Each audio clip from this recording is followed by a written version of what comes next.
Kansas Helen here, and tonight I have Meagan Rico, who is running in the Democrat primary in August for Kansas House District 69, which is located in. It's located in Saline County. It's got part of Salina, the southern portion of Salina. And then if you go west to east, it's Brookville to Gypsum. I spent some time in Salina in the early 2000s, like 2004, I believe. Almost a year. I worked third shift at IHOP in Salina and went to Brown Mackey, I which went to is Brown Mackey. in 2004, and then I waited tables third shift at IHOP in Salina. So I met some interesting people, let me tell you, As you do. as you do. And then I went back to Wichita, but I moved there for a boy for a second. Sure. I mostly just drive through it a lot. I was born and raised here, so this is really the only hometown I've known. I have left a couple times, nothing longer than 9 months. My co-parent is active duty military. He's in the army. And Hmm. so there have been a couple times we were either getting ready to PCOS or we did for a short period of time. And I would say Salina does have its own flair. The general area, Central Kansas, has its own vibe and flavor, if you will. I love it enough to come back every single time, and I don't have any plans to leave. And are your people all there? A majority of my people are, especially on my mother's side of the family. I am Mexican American and also indigenous. And so my father's side of the family comes from New Mexico. We are enrolled members of the Navajo tribe. We prefer to use the name to refer to ourselves in our own language, but so we have family in New Mexico, we have family in Kansas, and those are probably the two major areas, I would say. I've left Kansas a few times, a couple different times for years, for periods. And I always get brought back by my people. And then the last time it was like my kids, and then my kid had a kid. And so the grandbaby, I went and met the grandbaby. And then I was like, I guess I'm moving back, be around Mhm. that thing. And so, Absolutely. and my mom's getting older, and I've just accepted this is kind of what I'm doing with Kansas Helen, is because Mhm. I've accepted that this is where I'm going to be, Sure. because I'm not leaving my people and my children and now my grandchildren and the more that come along and everything. And this is just where this is it. This is the lot. This is the Yeah. cards. And I'm just going to accept it. And then, but that means I now need to work on doing whatever it is that I can to Sure. help make it better. And I can't run for office because, like I was saying before I hit record, I'm not going to knock doors and make phone calls. I'm a behind the scenes person. Even as a campaign manager, I tell them, don't say my name, just say campaign manager. And then at events, I'm just kind of like another person. Like I have no desire for people to know who I am, but like in the grant, like large amount. I'd like the people in the political sphere to know who I am and Sure. stuff like that, and like citizens to know about my work and stuff. But as far as who I am, I really don't.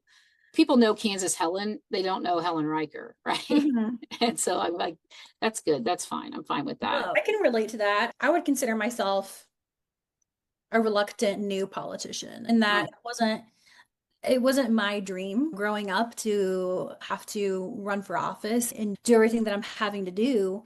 so why are you running? I would say the reason I'm running overall has to do with my concern for Kansans in general. I believe Kansans deserve to be treated with dignity while also having opportunity. And I think that we've gotten away from that somehow. And a lot of what I believe in is informed by my experience as a registered nurse. I've worked in critical access hospitals that have since closed, and they were the one of the only major employers in a small town of 2,500. I've worked for larger hospital systems. I've worked in home health, long-term care. And one of the principles that was deeply instilled in me as soon as I became a nurse was treating patients and especially elders with dignity. Because sometimes some of our elders, that's all they really have at the end of the day is their dignity. And I've watched so many Kansans, whether it's young families having babies and walking out of the hospital with hundreds of thousands of dollars in debt already, or maybe it's an elder couple that had to make the decision, okay, my wife has to go into a nursing home we can't afford Medicaid. The only way we can afford Medicaid is if we get a divorce. And Mhm. these are couples who have been married for decades and have up to a dozen children. Mhm. And for them to have to really make those terrible decisions just so they can live somewhat of a healthy existence, whatever that looks like to them, it's unacceptable, is what I Yeah. would say. It's just, especially the children and the old people, the most vulnerable people of our society. If they're not cared for, what hope is there for the rest of us to really be cared for? And I think everybody agrees that it is something's wrong. It's like citizen wise, not talking about elected officials. It's citizenry. I think that most of us all agree that there are these things that are wrong. It's just we disagree On how to maybe get on there. how to get there, or we don't understand how to get there, or fully, with all the misinformation that goes around and just the general lack of education coming out of the legislature about things as they Mhm. happen, that is accurate and true and not just some buzz paragraph talking point or something. And I would say that's designed specifically to behave that way because it works for the people who are using it. It's another form of a system. I have my master's degree in nursing, but it's specifically in health systems leadership. And so it's really looking at healthcare from an eagle eye view. And I would say there are so many systems that are set up, not just in the state of Kansas or even locally, but nationwide, that are benefiting someone somewhere, but it's definitely not benefiting the working class person. And we're the working class people, we're what makes the world go round. Without us, there is no industry. There is no economy. There is It's not benefiting the patients and it's not benefiting the workers in the healthcare system we have. We're seeing nurses go on strike and stuff all over the place. And yes. when this, as a, we all, like I said, we all know that the problem is there. We just, I don't know why people are so hesitant to use their tax dollars to help their common Mhm. man, or the whole bootstrap thing. I feel like that's kind of waning. You know what I mean? I feel like that whole Yeah, sentiment is, because there's I people that think have so never too. been broke before that are broke now Absolutely. and Yeah, scared. I would agree. I would agree. And the other thing that I think about when it comes to all those things is the people who are hesitant to make progress on things like healthcare, okay, are probably also the same type of people that are scared of what they may lose if certain things come to fruition. And at the end of the day, I think we have to ask ourselves, who is this benefiting truly? And not just who, but how many? How many people is this benefiting? I want a clean house. I want to clean the Kansas house. I think it's a mess. And I'm hoping this is going to be a really exciting year. I've never seen so many Democrat primaries. I know there's a lot more Republican primaries too. Now, I haven't really delved into all of them enough to Yeah. know if some of the primaries might be punitive, they didn't Mhm. vote certain ways, or if they're people trying to. I know at least three of them are people trying to take the party back from the extreme that's taken over it. And I'll take that too. Because there's certain Absolutely. Kansas House districts that are not gonna flip this year. Absolutely. The Yeah. spectrum has shifted to my right, if you will. And I have family members who are conservative or Republican, and we have a great relationship. I will be honest, for a couple of years, there were some tough conversations being had at the dinner table. However, as time has gone on, there's a separation going on that I've noticed slowly. And whether or not I agree with this sentiment, to me, there's people who would call themselves conservatives or Republicans, and then there's another group that, and I wouldn't say necessarily that are just diehard MAGA, but there's something. And typically it is a group of people who are very staunch supporters of the current administration.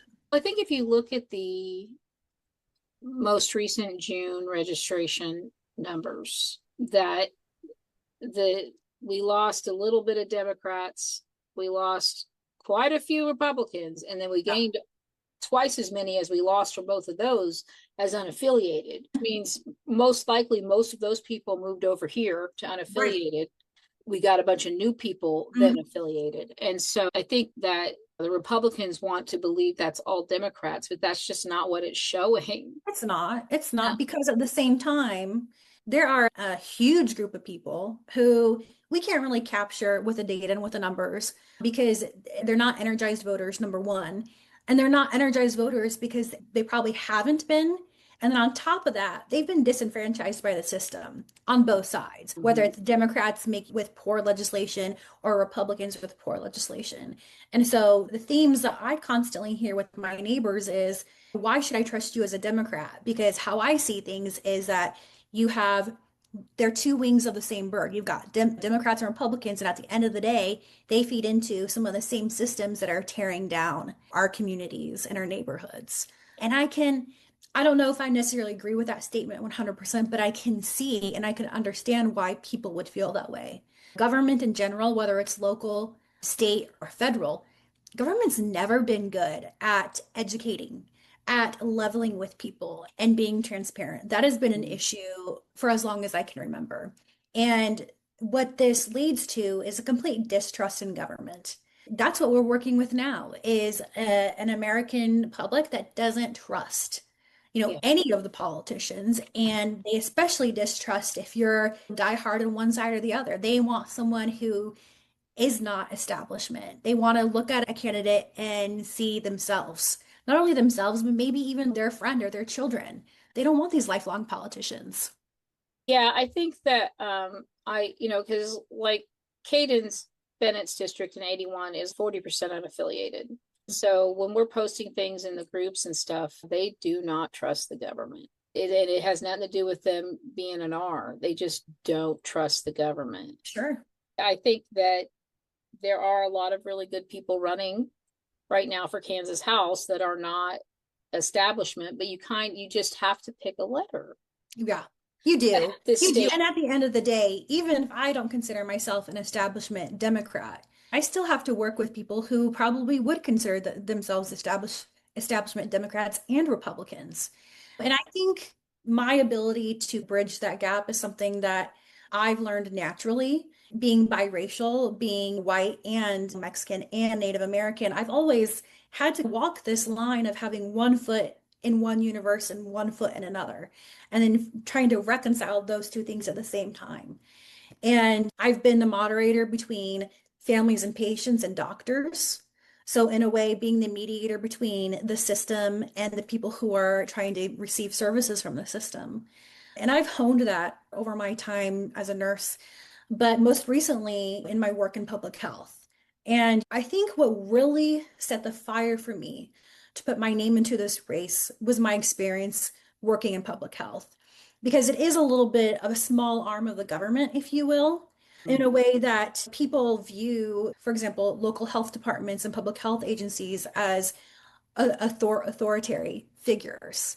And what I'm seeing over time is people don't want to trust traditional authoritarian figures. They want to trust someone with a different kind of authority. And you can be a leader that has no authority, right? Or you can be someone who's not even a traditional leader, but you have all the authority in the world. And people want to hear different perspectives from different backgrounds. I think that also being in the medical field, I would assume that you don't ask people their political Mhm. affiliations before you decide to help them. Correct. You just do Correct. what needs to be done to help them. Absolutely. That question has never entered my mind. I've even been an ER charge nurse in my time as an RN, and never once have I looked at someone that I'm triaging and thought to myself, you look different than I do, so I'm going to treat you differently. Absolutely not. So I usually start with the first question I usually start with. I did it because we went into the why running smoothly, but Sure. the first question I like to ask is normally, do you know what it's like to not have one more penny? I absolutely do. I not only experienced that as a child growing up, but I experienced that as a really poor nursing student. I came from a family that was really modest in that I remember when my father came home one day and he announced that he had gotten such a good job that he was finally able to bring home $50,000 a year. And I remember thinking back then, this probably was in the early 2000s, late 90s. I remember thinking, oh my gosh, we're going to be set. And to look back now, as an adult. That's really jarring. That was my perception as a child. But then going back to my time as a poor nursing student, I don't know if you know anything about the rigorous programs that nurses have to go through. But they pretty much tell you when you get accepted, they tell you have to cut everything out of your life. If you think you're going to get married, don't. If you think that you're going to move, don't. If you think that you're going to have a job while you're in school, you're not. And so I couldn't work at all. My life entirely revolved around nursing school. And even more recently, even as a single mother, it took me a long time to find my footing as a brand new mom who was trying to re-enter the workforce. And so I would say I have experience in having less than than 0 cents in my account at multiple times in my life and at different stages, which I Yeah. think is important to have that experience at different stages in your life because you learn something different each time. I think that it's no judgment if no one knows what it's like to not have Sure. one penny. I've yet to really meet anybody running so far that didn't have some sort of story where their family hit a recession in 2008 or they've gone through Mhm. some periods where things were lean. I think it's a good question just to gauge where people are coming from. Absolutely. The reason I started asking that question was because the Wichita's, they were trying to pass a sales tax and they kept Mhm. saying it's just one penny. It's 1%. So it's just one penny. And I'm like, I don't have another penny. Absolutely. Yeah. And I think about that most recently in conversations in our local government. They're working on their budget, they're looking at raising mill levies, that type of thing. And I Mhm. keep hearing in a lot of meetings, okay, if we raise the mill levy by this amount, it's only going to result in $20 more a year for the average person. I hate to tell you, but we have thousands of Kansans right now who are 65 and above, who are already living on a fixed income. Okay. And at the end of the day, they only have $50 at the end of the month to even buy themselves shampoo, toiletries, whatever else. Mhm. That $20 makes a difference to them. Absolutely. The property situation, tax situation is so complex. Yeah, What are the top absolutely. three issues that people you're hearing at the door? The issues with AI and data centers. I'm Mhm. hearing a lot of concerns about personal privacy. It goes hand in hand with locally, a lot of citizens are really upset that we have flock cameras positioned throughout our town. And they all three connect because we do know that some flock camera systems are integrated with some type of AI. And then we also know that in order to have and to use these AI platforms and these applications, it does require data centers. So it all fits within. And I haven't spoken to a single person who is for data centers. Every single person I have spoke to, that's one of the first topics that they want to ask me about and how I feel about data centers. And I have to be honest with you. My knee-jerk reaction is I'm anti-data centers myself because one, working in public health and as a Native American woman, water is a resource. And it is one of the most important resources that we have. And for Kansas, we don't just have an X amount that will last forever. And there are parts of Kansas that are already dealing with not enough rain. And these companies that own these data centers can say all day long, we'll never pull from an aquifer. We'll never pull from blah, blah, blah, blah, blah. But then tell me, what will you do when that county that you're in is in a drought and there's not a lot of water to go around? What happens then? And the concern is that our leaders haven't thought that far into the future about what the ramifications will be when our resources that are already limited are put under more strain. On the Yeah. flip side of things, I'm pro-union. And I don't know if you recently heard or saw that article that came out. I can't remember where it came out of, but there was some talk that at a recent campaign event that was funded by a lot of unions, they were telling a lot of candidates, if you are anti-data centers, you need to get out. Oh, really? And the reason they feel so strongly about data centers is because they see it as a way to give work, obviously, to people who are in unions. And I can understand that, but my pushback would be, are these data centers truly bringing hundreds of jobs to truly make a difference in a community? And are these long-term jobs? or are they Mhm. short-term jobs? And I think we have to also take into consideration that we absolutely have to be smart with our economy. We have to focus on opportunity, but we also need to be shifting away from short-sighted priorities. We have to think longer and we have to think in terms of how this will affect our children and our grandchildren and the rest of the generations that come after us. I know there are better ways to do data centers. Of Yes, course, they yes. cost more and they take longer. And so far, the ones I'm seeing proposed being built here are not those. And I think at the moment there's so many people that don't know, and that it's nothing that we need. And like you said, it does not create long-term jobs or any sort of stability. And honestly, if they wanted to come in, if I as a private landowner wanted to sell my land to a data center and they could build it and they didn't ask for tax rebates or property tax abatements or any special from us, then the government would have to just stay out of it, honestly, unless they wanted quickly rezone and ban them or something. But if the space is zoned for commercial or whatever, they just need to get a building permit. And that's what Absolutely. The Shawnee County people had a meeting, and Mhm.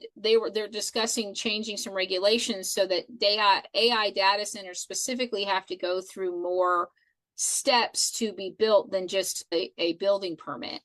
And I think so, that's fair. I think, but the people are upset because they want Shawnee County people to just say no data centers.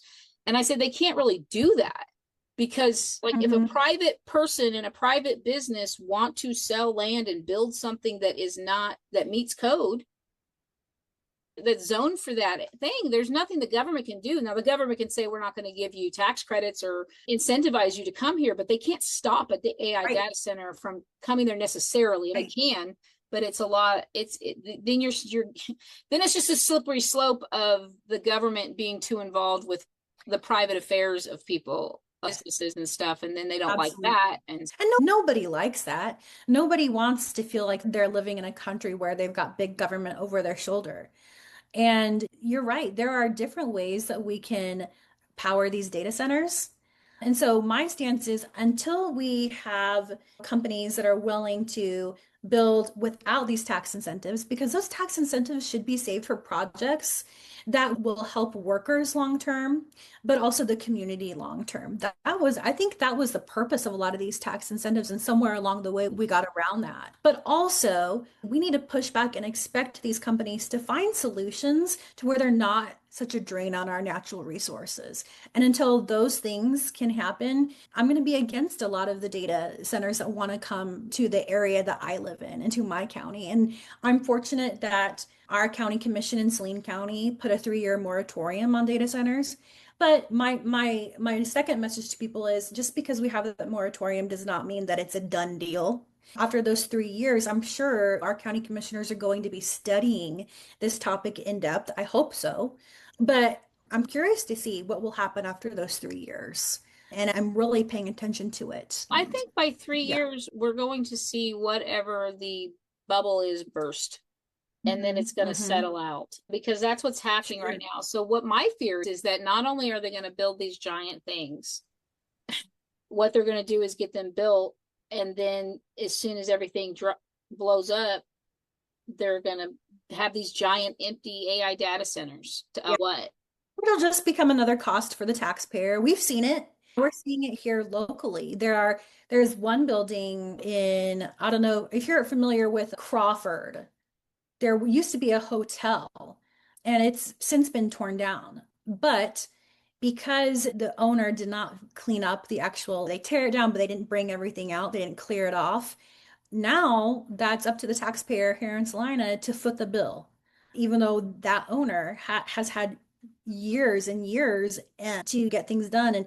And we're seeing that in multiple places across the United States. That's what I'm afraid. There's going to be just these big empty AI data centers in the water. Yeah, absolutely. I just think there's just not enough known to be putting them up. Nobody wants them. They're not a necessity that we need by any Mhm. means. I think we have plenty in the United States to handle the data we have for now. And I think the whole market and the whole thing needs to just slow down. It's too fast for people in Kansas. Kansas does not move quickly on. we're And not that is early true. adopters of technology. We're I always mean, a decade behind. we're really not early adopters of really anything. We And used to be. What got started? back to when John Brown ran things, right? Kansas is always a decade behind any trend of any kind. Mhm. We all know the benefits just not there. Yeah, Give them absolutely. tax breaks. We have one of the few prairies that exist on this continent. Kansas does. That's something we need to protect. Agriculture obviously is huge in Kansas. I would like to see more studies done on the effects of data centers on livestock. And we're seeing some information, but not enough.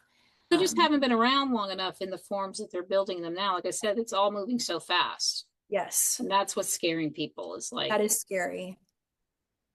because generally when things like that move too fast, it's a problem. Yes, yes, I agree. I agree. So besides data centers, do you hear about property taxes, I presume? Yeah, People, absolutely. People don't like property taxes. They think they're too high. Again, they're concerned a lot with privacy, where information is being shared. So I think those are the two major things that I'm hearing. Now, if you were to ask me what different people from different sides of the spectrum are telling me, I'm hearing a lot from Democrats. They're concerned about this whole vote no versus vote yes. That's also a concern of Republicans.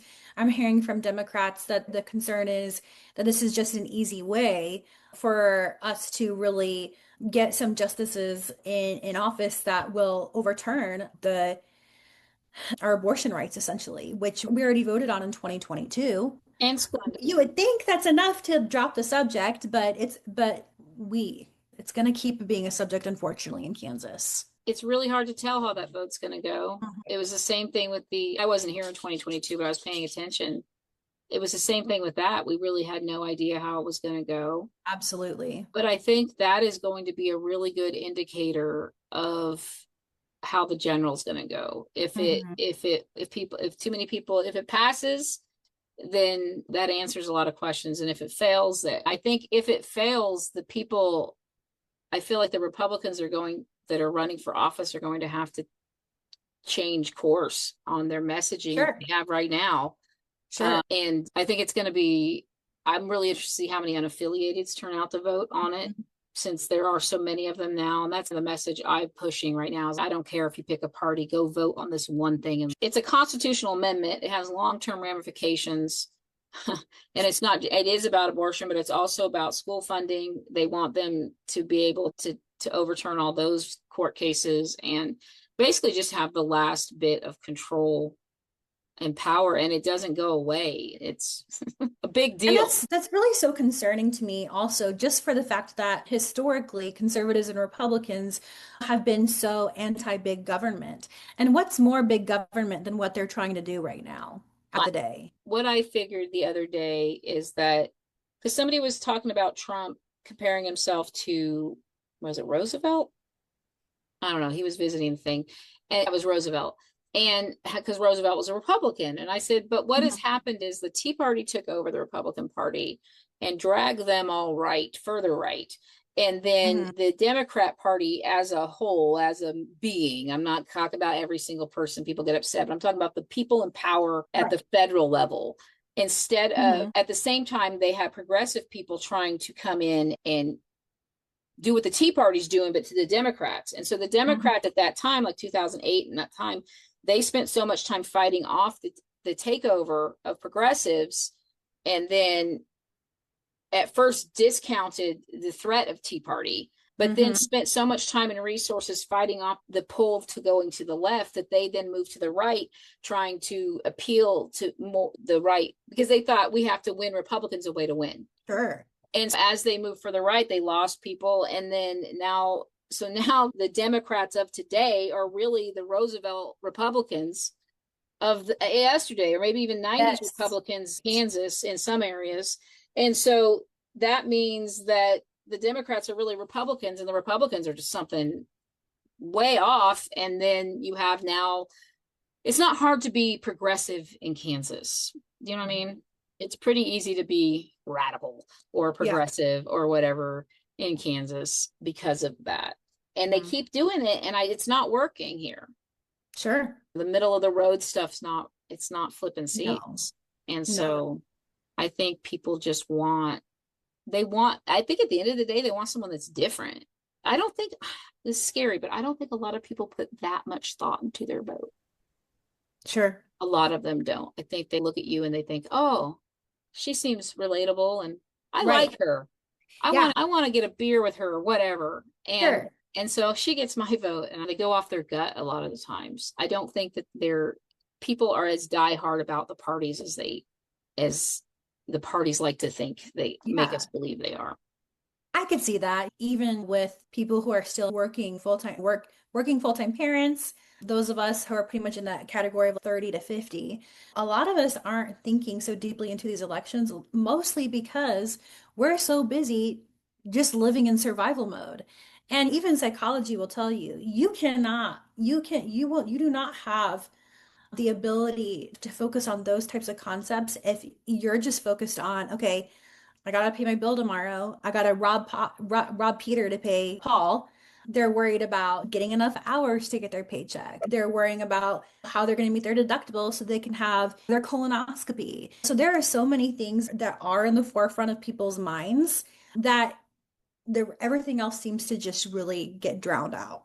And for me, it feels like no matter who's been in power, I've always been broke. As I made more money, it didn't matter because it just got ate up. And then I finally got degrees and I made more money and then it got ate up. And then like you're talking about your dad making 50,000, I used to think, oh man, if I could make $50,000, I'd be set. $50,000 and I could barely afford to live in Wichita, Kansas. Yes. And that's insane. And so I think that like I said earlier, I think it's now getting to a point where there are people becoming financially uncomfortable that Hmm. weren't before. There Yeah. are the next generation is by far poorer than the generation before it, doing worse than the generations before us, and that's not normal.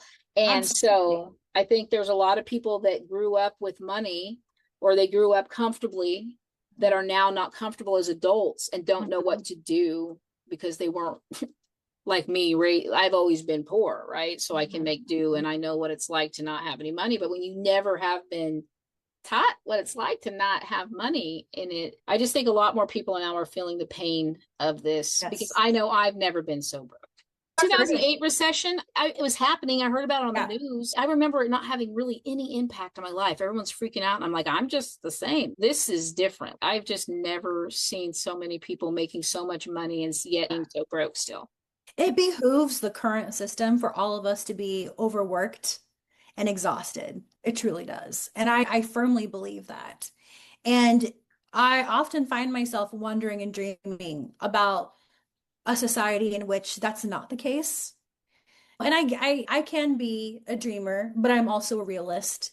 And I would say that it's an awful time in history when you have to do extraordinary things just to live an ordinary life. And I think of Kansans as a whole, we're like a really hard-working group of people. We are super resilient.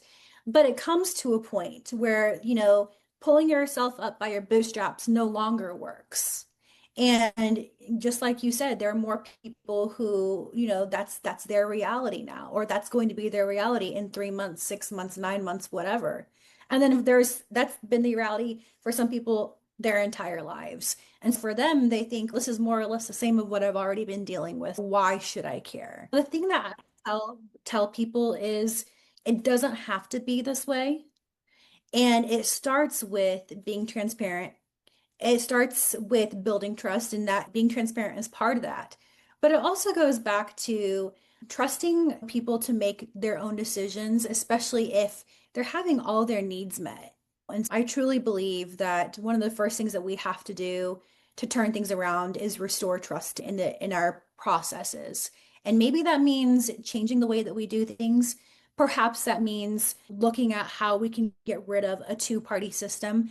I don't know what that looks like yet, but my intent as a representative is to translate that for the people. I plan on being someone who's transparent. I plan on being the person who is getting on TikTok or a live stream and is summarizing all the work that's been done that day and the things that have been discussed because people deserve to know.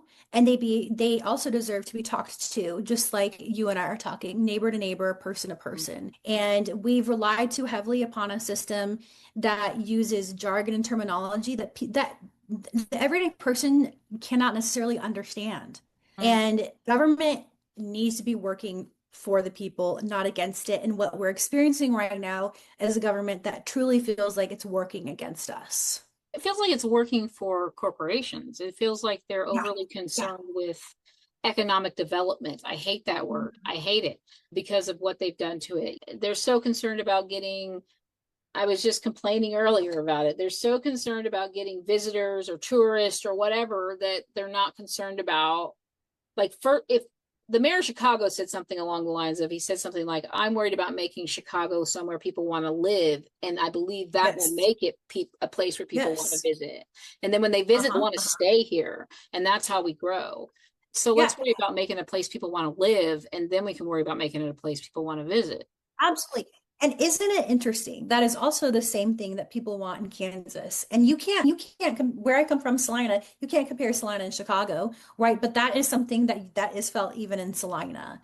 I don't know. Every Kansan really deserves the dignity that comes from meaningful work.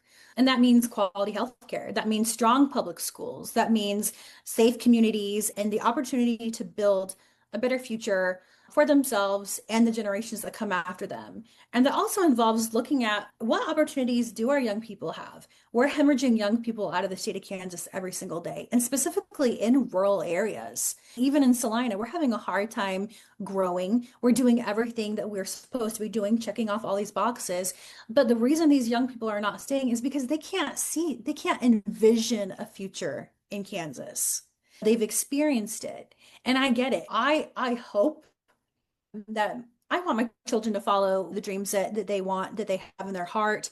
But if they want to live at home, I would want them to feel like they have opportunities that they can take to where they're living good lives here in Kansas. I come from people where none of us are extraordinary. We're just average everyday Kansans. And my family goes back 6 generations. And Kansans are not difficult to understand. We're very simple people. We just want to live our ordinary lives. All right. Yeah. So to wrap up here, one last question. So why should they vote for you in August in the Yeah, primary? people should vote for me because I'm authentic. I'm not here to become a career politician. I'm here because the experiences that I've had personally and the experiences that I've had as a nurse has really fired me up. And at the end of the day, I had to ask myself, to a certain extent, what am I willing to do to help better the lives of people in my community? And I'm dedicated to doing that, but I'm also dedicated to doing it in a way that I can reach over the aisle and bring people alongside with me that aren't necessarily some of the traditional voices. Because I believe there is a way, there is a path forward where we can work together, and it's going to be hard, but it absolutely can be done if people are willing to do it. Be the change you want to see in the world, or whatever they say. Thank you so much. And I'll be watching the primaries. I'll be in Wichita biting my nails about my own candidate's primary, but I'll be watching them all and yelling at TikTok about them, probably at least, maybe put Facebook. But I'll definitely be watching your race in 69 and all the other primaries. And good luck. And may the best candidate win. And then Thank you. obviously, whoever wins the primary, I hope you flip it in November. Absolutely.